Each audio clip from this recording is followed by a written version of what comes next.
Palagi niyong tandaan, matatamasa mo lang ang tagumpay kung hindi ka susuko.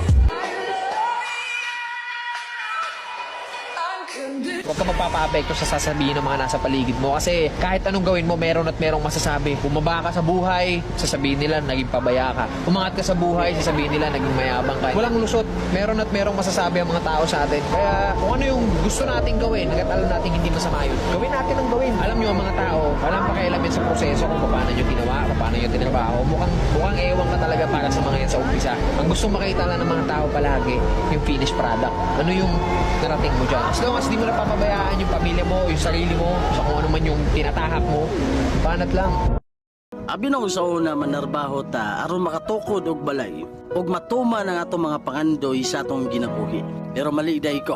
Ito in reality ang atong sweldo igo ra man day konsumo aron dili lang ta mamatay sa